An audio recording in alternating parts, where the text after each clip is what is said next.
What's up, everybody, and welcome back to Fireside Giants. I'm your host, Anthony Rivardo, joined by my co-host, Alex Wilson, and we've been pretty negative this week, pretty pessimistic following that devastating loss in Week 1. I mean, everybody is. Everybody's down on the New York Giants right now after losing 40-0 to the Cowboys. How could you not be? But today, we're going to bring a little bit of optimism to your ears. We're going to be discussing 3 reasons why we think the Giants will bounce back with a win in Week 2 over the Arizona Cardinals. Now, this is a crucial game for the Giants. They've got this Sunday afternoon game against the Cardinals, and then Thursday night football against the San Francisco 49ers. That's a really tough 4-day stretch for the Giants to turn around after hopefully a hard-fought game on Sunday to go into San Francisco and try and pick up a win. It's not going to be easy, but it's not impossible. We've seen Brian Daboll overcome some pretty serious odds in the past, and we do feel confident that this week against this lowly Cardinals team, the Giants will get on the right path here, get their season on track with a victory. But we're going to go through the 3 reasons why we believe in the Giants to take home the win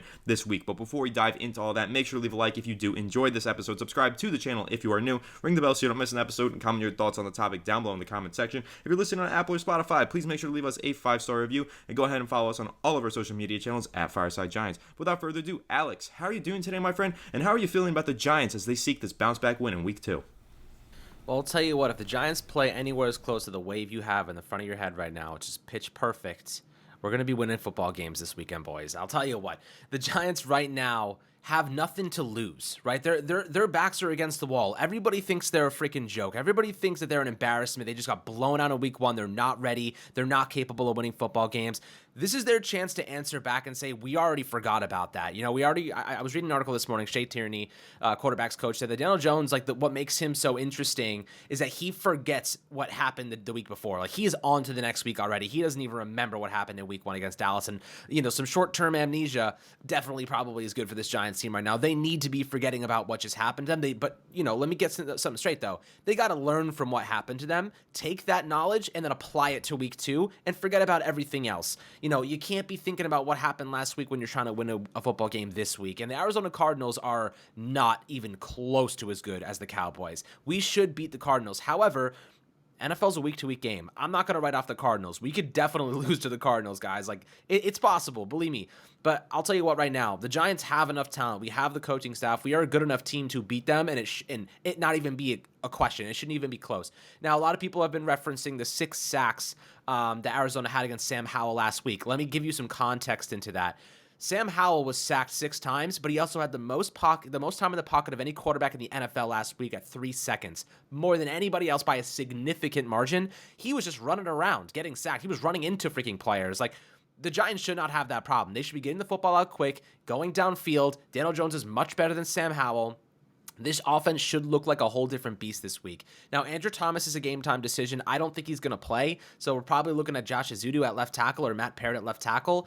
I still think we should be okay there. I'm not going to write off Arizona's pass rush, but they're not Dallas. It's not even in the same realm or universe. So if I'm the Giants right now, I'm looking at Daniel Jones and I'm saying, you got to get the ball out quick. You got to get the ball out efficiently. You got to take some shots downfield. Their cornerbacks are not very good. They gave up, I think, a combined, I want to say 8 to 9 receptions this past week. I think one of them was like 5 for 5, and then was like 7 for 9 or 5 for 7 or something like that. Like, they give up receptions. The Giants have receivers that can make plays. Like, they can dominate the Arizona defense. On the other side of the football, you have Josh freaking Dobbs. Like, for God's sakes, if we let Joshua Dobbs beat us, I'm going to be absolutely livid. We should be on his ass like white on rice. You know, the pass rush should be hitting home. Dexter Lawrence should be feasting. The linebackers should be doing well. We have those 2 rookie corners, and Deontay Banks and Trey Hawkins showed some promise. You know, eliminate the penalties. You're in good shape. They have Marquise Brown as their primary guy, and we have a freak athlete with elite speed and Deontay Banks to man up with him. I'm feeling good about our chances in this game, mainly because we match up really well with them across the board. But it's, once again, it's going to come down to the offensive line. Now, give me your stats on Daniel Jones here, because I know that you have some numbers here about DJ coming back after a loss. What are his numbers there? Because right now I feel optimistic. I'm not writing it off, but it really comes down to the trenches and if Daniel Jones can operate the offense. 100%. I'm glad that you mentioned Daniel Jones and that short-term memory loss that he has, because that's something that we've seen in his last 9 losses. Following a loss, his last 9, he has a 7-1-1 record following those games. So when we're talking about the Giants trying to bounce back this week, Daniel Jones has been bouncing back for each of his last 9 defeats. So he's primed to win this game, or at least tie it according to this record 7-1-1. One of the losses that he had, he bounced back with the tie against Washington last season. But the Giants, they didn't win a whole bunch of games last year. They didn't lose a whole bunch of games last year. Rather, they still had a pretty even record, though, on the season, 9-7-1, just a little bit over 500. And that's probably what we can expect from this team now after seeing that Week 1 performance. But going into this game, Daniel Jones needs to be on his A game. You're right. The offensive line needs to be on his A game. And like I said, historically, over the last season, last 9 games, he's 7-1-1, so he's primed to bounce back for a win. But can he do that with this offensive line? That's the question. You mentioned how Sam Howell really did just stand in the pocket and invite a bunch of those sacks and those pressures last week. That's absolutely true, but Daniel Jones didn't do that. He was not inviting that pressure. He was trying to get rid of the football, but he didn't have any time to get rid of the football. He was pressured on 62.9% of his dropbacks, which was, I think, 15% higher than the next most pressured quarterback last week. Just absurd. A real masterclass in what not to do for the Giants offensive line in Week 1, a disaster class, as some might call it. So getting hit 12 times as a quarterback, getting sacked 7 times, plus a lot of Giants fans forget there was 2 extra sacks that the Giants let up that were negated by penalties. So this guy was hit 21 times on 25 passing attempts. That's freaking absurd. So Daniel Jones took an absolute beatdown last week. But going into this game, do I expect the offensive line to play better? I do, but it's also just because I expect the game plan to change. When you look at last week's game, the Giants made a really bad mistake in the second drive of the game. The first drive of the game, they ran their way down the field. They marched down the field through the legs of Saquon Barkley and the legs of Daniel Jones. That was a good game plan. They got themselves into the red zone in scoring position. Then the fumble happened after the false start. Then the field goal happened. Okay, so then what did Mike Kafka do on the next drive to respond? Well, in my opinion, he hit the panic button way too soon. Called 3 straight passing plays on the next drive, 3 and out, punt the ball. Then the following drive, again, 3 straight passing plays, final throw ends in a pick 6. This is what happened to the Giants. I think that they had a game plan going in. The start of the game really flustered them, and they changed that game plan, and it sunk their team because the offensive line couldn't stick with the passing plays that Mike Kafka was calling. So this week, I do think that Daniel Jones bounces back, has a better performance, and I do think the offensive line improves because I don't think they're going to be dropping back to pass as often. I think they're going to be running the game, which will lead us into our second reason why we think we're going to have a bounce back win here, Alex, which is Saquon Barkley and the fact that he has scored a rushing touchdown in each of the Giants' last 4 road games. So when you're looking at last week's game, Barkley looked good. He looked like himself. I don't know why he wasn't utilized more frequently at the start of the game. So going into this week's game, knowing that he's been playing well on the road throughout the past season, knowing how good he looked last week, and knowing how bad the Giants' offensive line is in pass protection, I think the game plan here, you keep the ball on the ground and you feed your superstar running back. So Alex, how do you feel about that stat from Saquon Barkley, the 4 straight games with a rushing touchdown on the road, and how do you feel about the game plan needing to change in favor of giving the ball to Saquon Barkley rather than putting it on the shoulders of the offensive line in pass protection?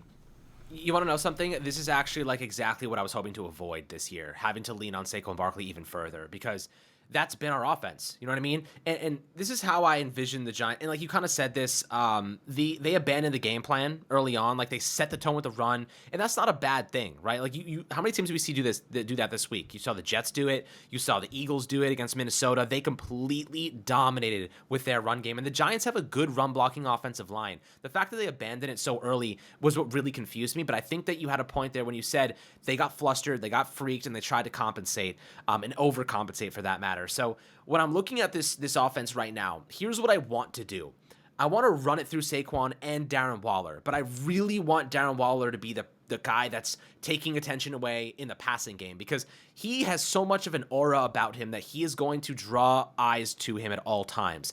If people are not scared of Darren Waller, they're not going to be scared of the passing game. If you look at Dallas, if you look at the film, watch how close they were to the line of scrimmage. They were stacking the box as they usually do against the Giants. That is what teams are going to do. They're going to stack the box against us. They're going to overwhelm us. They're going to stop our running game. And they're going to say, Daniel Jones, you beat us through the air. Or Evan Neal, you hold up in pass protection. That can't be the case. You need to have them worried about the passing attack. And I think that's what Mike Kafka tried to do. I think he said, all right, like we need them. They're going to stack the box. After that first drive, they watched us run all over them. They're going to stack the box. They're going to stop the run. They're going to force us to throw the ball. We have to set some sort of momentum with the passing game to open up the defense, open up their defense, get the look speed that we want, and then we can predict what's going to happen. The problem was the passing attack was so bad because of the offensive line. Again, everything keeps going back to the trenches as it's always going to be. But against Arizona, this is an opportunity right here to get the passing attack where it needs to be. I think they were testing a lot more than they should have in week one. I feel like that they were trying to test new things, like try to get things, get things going. And maybe that was a lack of, preseason work together. It could have been a variety of things. It could have been the fact that they were kind of giving a lot of guys days off during training camp and preseason. They just were not ready to play at a high level just yet, which is totally possible. But against Arizona, this is a weaker team that you need to beat up on. You need to set the tone. You need to show that, okay, we got this. We can do this. We can run on a team. We can pass on a team. We can do it against anybody if we've set the stage. They need to implement that level of success, because if they don't, we're going to be sitting here on Monday wondering why the hell that just happened and why the hell we only ran the ball, we didn't pass the ball. We're going to be worried again. So if I'm the Giants right now, I'm focusing on, you have no choice but to focus on Saquon because he's one of your best players, but I am running through Darren Waller, and by running through Darren Waller, it's going to open up opportunities for everybody else. This is what we said earlier on when we acquired Darren Waller. The main factor he's going to have at times is the fact that he draws eyes away from everybody else. Guys like Bellinger, for example, in the preseason game when they scored in that first drive against Detroit, or the Panthers.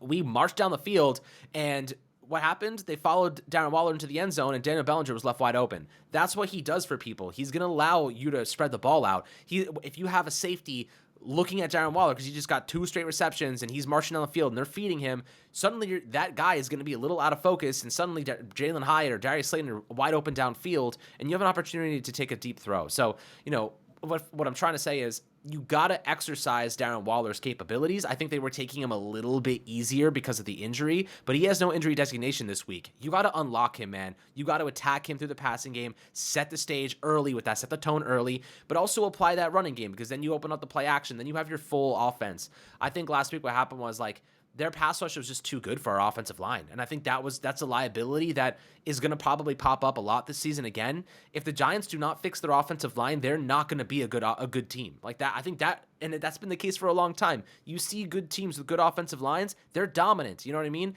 Like the Eagles are dominant. The Cowboys they didn't do much on offense because they didn't really need to, but their offensive line is solid. Like good teams that have good offensive lines, 49ers, for example, they just dominate, and they run the ball well, and it opens up the whole offense. I mean, for frick's sake, they have Brock Purdy throwing 3 touchdowns these days. It's come on. And it's all because they have an elite offensive line year in and year out. The Giants need that. If they do not fix the offensive line, they're going to be stuck in this purgatory forever. So we got to hope and pray to God that Evan Neal looks like a different player this week, that Mark Lewinsky gets his hand out of the sand, and Josh Zudu can hold his own at left tackle, because if they can just hold up at an average level, if they are an average pass blocking team this year, we're going to see Daniel Jones look a lot better. But if they play like they did against the Dallas Cowboys in week 1, again, we are in really bad shape. So again, it all comes back down to the offensive line for the last freaking decade. And it just pisses me off that we constantly sit here and say, why is this happening? Why is this guy not taking a step forward? Is it the coaching? Is it him? Is it confidence? I mean, Bobby Johnson spoke to the media yesterday, and he did his best to just basically not throw them under the bus. He was like, it's not what we want. We need them to do better. They're putting the effort in, but we're not seeing that effort on the football field, and that's where I get a little concerned. The chemistry isn't there. The communication isn't there. The left side was fine. The right side was a disaster. And at some point, we talked about the offensive linemen that are available on the free agent market now, but if Evan Neal doesn't take that big step forward, they got to make changes. I don't know what they're going to do, but there's got to be shifts. But for now, I'm just hoping he takes a big step forward, get some confidence. If he goes out and kicks ass against Arizona, what that's going to do for his psyche, I think can't be replicated. He needs to have a good game tomorrow. He has to have a good game tomorrow. If he does, I'll feel a lot better about this team going into San Francisco, which is going to present an elite pass rush. Yeah, I agree with you, and I think, it ties back into our coverage before the season when we were saying that this season ultimately does rest on the shoulders of one player, and we were pinpointing that on Evan Neal. We were saying this offense is only going to go as far as Evan Neal takes them, and in week 1, we kind of saw that. We saw that in the worst way possible, though. We wanted to see Evan Neal go out there, dominate, and watch this offense light up the scoreboard, but instead we saw Evan Neal, Mark Lewinsky turn in some of the worst performances of their career, and we saw the offense fail to score a single point. So it's very true that this offense is dependent on its offensive line play from those tackles. Andrew Thomas, of course, he's elite. We know what we're getting from him whenever he plays. Again, he might not play this week. He's a game-time decision. Alex, you're leaning in the boat that he's not going to play. I actually think there's a chance he does. I think he might play. but they don't need him to because you're right. We do have San Francisco coming up in week 3, and that kind of ties into this third point that I want to make here for why the Giants might bounce back. It's because they don't have a choice. They have to win this week, because if they lose this week to Arizona, well, then you can pretty much assume that they're also going to lose to the San Francisco 49ers, who look like arguably the best team in the NFL right now. If you lose to Arizona, I can't see you beating San Francisco 4 days later. And if the Giants lose this week and then they lose to Arizona, well, that's an 0-3 start to the season. And here's the stat on that. 3 teams since 1990 have made the postseason after an 0-3 start. It hasn't happened since the Colts in 2018. So if the Giants start out 0-3, you can pretty much say that the season is over. When we talk about this week 2 matchup with the Cardinals being a must-win game, this is what we mean. Because if the Giants lose this, and then they lose against the 49ers in week 3, their season is already done before it ever even got started. So that's the situation that the Giants are in. It's a must-win game, and I will say I love it when the Giants have their backs against the wall. I love when this team is playing with that sense of urgency, and they feel like they need to win, otherwise their season's over. That's when we see these players rise to their occasion. That's when we see Brian Dable get aggressive and rise to the occasion as well, for what it's worth. So I'm trusting in the Giants to understand the magnitude of this matchup in week 2 and to rise to the occasion and secure the victory. But just to tie into that offensive line point one more time, I gotta mention there is a player on the Arizona Cardinals defense who is on fire right now, and it's Dennis Gardeck. He's a linebacker. He's 29 years old. He had 2 sacks last week against the Washington Commanders. And here's the scary part. The last time the New York Giants faced the Arizona Cardinals was in 2020. They lost that game. Daniel Jones was sacked, I believe, 7 times in that matchup, so kind of a similar story to what we're going into this game with. But Dennis Gardeck had 2 sacks in that game, one of them being a forced fumble on Daniel Jones that resulted in a scoop and score touchdown for the Cardinals. So if there's one player that the Giants offensive line needs to key in on, needs to make sure where he is on every single snap, it's Dennis Gardeck. He's on fire right now, and the last time he faced the Giants, he completely wrecked their game plan and won the Cardinals the game. So that's the name. It's not a well-known name. It's not a Micah Parsons going into this game, but that's the player that Giants fans, you got to keep an eye on. If he starts to get hot during the first quarter of the game, just know it might be a long game for the Giants, but I do feel confident that they're going to key in on Dennis Gardeck, knowing that he's hot going into this game, knowing what he did to this team a few years ago, and hopefully Daniel Jones doesn't hand him the ball this time around. But I do believe in this team. I think that with their backs against the wall, we're going to see a better version of them in week 2, because again, they have to win this game. So Alex, when you're looking at this from the standpoint of being a must-win game, how do you feel like that sense of urgency is going to affect the Giants in week 2? I mean, look, right now they're a joke. Everyone thinks they're a freaking joke, right? I think like the national media kind of narrative is like they're a joke, they're a bust, like after 1 week, which I think is ludicrous for what it's worth. But I'll tell you this. If I'm the Giants and we lose this week, we're still a joke. Like the narrative just stays the same after week 1. And that's why they have nothing to lose, because like right now the narrative is what it is. Like they just got blown out, embarrassed on opening day. I mean, John Mara having to go shake Jerry Jones' hands. I'd love to be a fly on the wall after that one. But I'll tell you what, the Giants have everything to gain now. They're at rock bottom. They just got blown out 40-0 on opening day, and it just compounded quickly and got so much worse as the game went on. They are starting from the bottom of the barrel. It can only get better, right? It can only get better. If they lose, we're still there. We're still at the bottom of the barrel. You know what I mean? And no matter if it's 40-0 or 20-19, this counts the same in the loss column. It's still 0-1. So now is a chance. If the Giants win this game, even if it's close, they're climbing their way slowly out of the barrel. If they compete and put a good performance on the field against the 49ers, we're right back in it, man. Like, we're right. Like, okay, like, even if we lose to the 49ers and we beat Arizona, but we competed and we brought that thing to the fourth quarter, we just went up against a team that's a Super Bowl contender, and we put our best football on the field, and we're like, all right, you know, we're here. Like, we're not just going quietly into the night. We're fighting. And like that, I can find hope in that. But it's the not fighting. It's the giving up. It's the this or the that. It's just the disappointment of not even like being in it that really frustrated me. But you know, I've heard people on social media calling Kayvon Thibodeau a bust. Like, what? Guys, seriously, if you think Kayvon Thibodeau was a bust, you clearly forgot the big plays he had against Lamar Jackson last year when he made that fumble at the end. Or how about Aaron Rodgers? Or multiple plays he had towards the end of the season when he showed up in the fourth quarter and made big moments happen. He was a rookie. I mean, he played, 40 snaps, or I don't even remember how many snaps he played against Dallas, but they barely even threw the ball. Go look at Dak Prescott's numbers, go look at his passing numbers, and tell me that they even had any attempts to rush the passer. Guys, we're really taking this to a dramatic level that doesn't need to be. I'm worried about one thing and one thing only, the offensive line. That is what I am concerned about. I am not worried about the pass rush. I'm not worried about the secondary. I'm not worried about the defense, actually, in general. I am worried about the offensive line. That is the only thing that I'm worried about, because that is the only thing that has been consistently bad for a decade.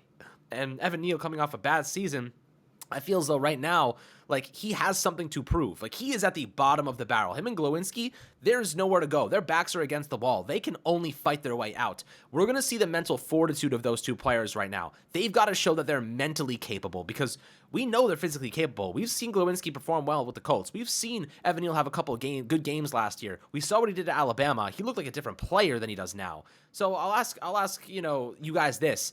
Why aren't they capable of being good players? And I think it's mostly mental, and I think, Anthony, you agree with that. You've been saying for a couple of weeks now, you think a lot of Evan Neal's problems are mental, not physical. He's a freak athlete, guys. He's 6'4", 280 pounds, 300 something pounds. I don't even know. But he's a massive human being. We've seen him do some freakish athletic stuff.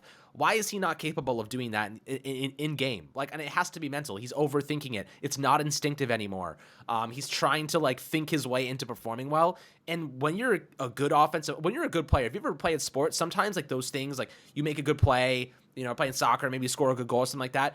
That technique, those fundamentals come instinctively to you. I think he's overthinking everything he's trying to do. He's trying to think about what he's doing and not just doing it and reacting naturally. So he's got to just get more comfortable and confident. Hopefully that compounds as the weeks go by.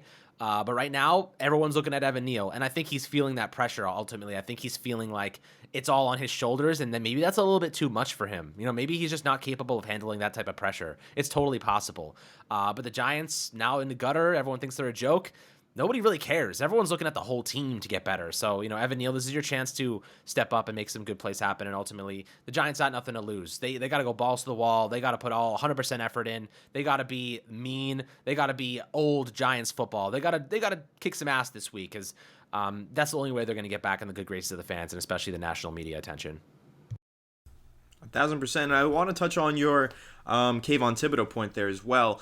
The Dallas Cowboys had 6 true passing sets in week 1, which means those are plays where there's no play action, it's a straight drop back, and it's one-on-one pass rushers versus offensive linemen. That means of the opportunities that Kayvon Thibodeau had as a pass rusher, only 6 of them were true pass rushing sets where he got to just go and pass rush. So no, he didn't get a pressure in those 6 plays, but it's only 6 plays.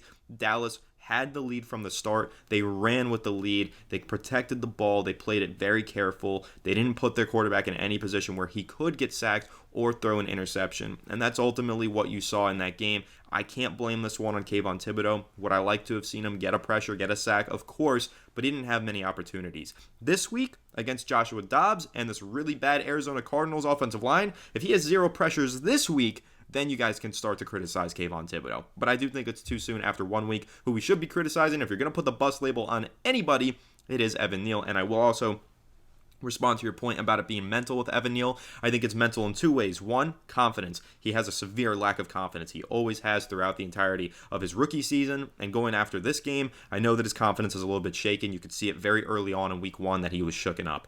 But there's also the other side of football that is a mental game. It's not just a physical game, it's a mental game. And for an offensive tackle, you need to know how to read a defense. It's very crucial that you can see the stunts before they start. You can see which way the pass rusher is going before the snap gets snapped, before the ball gets snapped.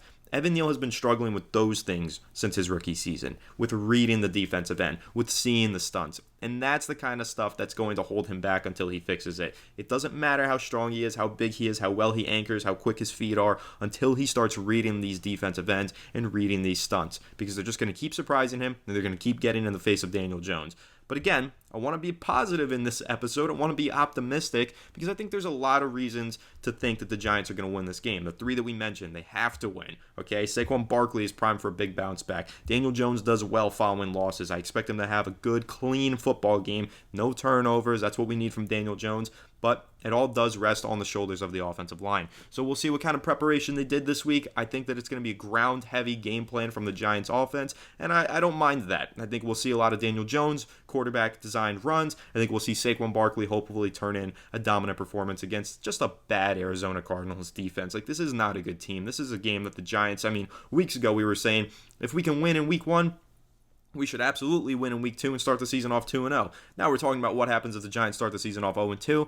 I don't think it's going to happen. I think we get that 1 in the win column, and then we'll see how we compete against San Francisco in week 3. You never know. Anything can happen. Never count out your New York Giants, because we've seen them count it out on the world's biggest stage and come back to win against the best teams in the NFL in the Super Bowl before, so why can't they win against the Arizona Cardinals now? I don't know. I'm getting a little too excited, a little too Homer-like, a little too much of my fandom is coming out right now, but I love my New York Giants, and I do really feel confident going into this matchup. Saquon Barkley, Daniel Jones, run the offense through them, and I think things will turn out A-okay for the Giants. So, of course, we're going to be also previewing this game even further tonight on the channel, 7 p.m. live stream. Tune in. We'll be talking more New York Giants. Allie and I will be breaking it down with all of you in the chat, but that pretty much wraps this one up. Make sure to leave a like if you did enjoy this episode. Subscribe to the channel if you are new. Ring the bell so you don't miss an episode, and comment your thoughts on the topic down below in the comment section. If you're listening on Apple or Spotify, please make sure to leave us a 5-star review, and go ahead and follow us on all of our social media channels at Fireside Giants. Without further ado, we will catch you all on the next one. Have a good one, and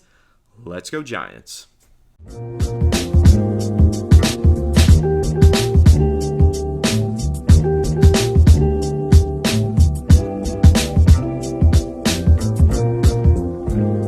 TVSO.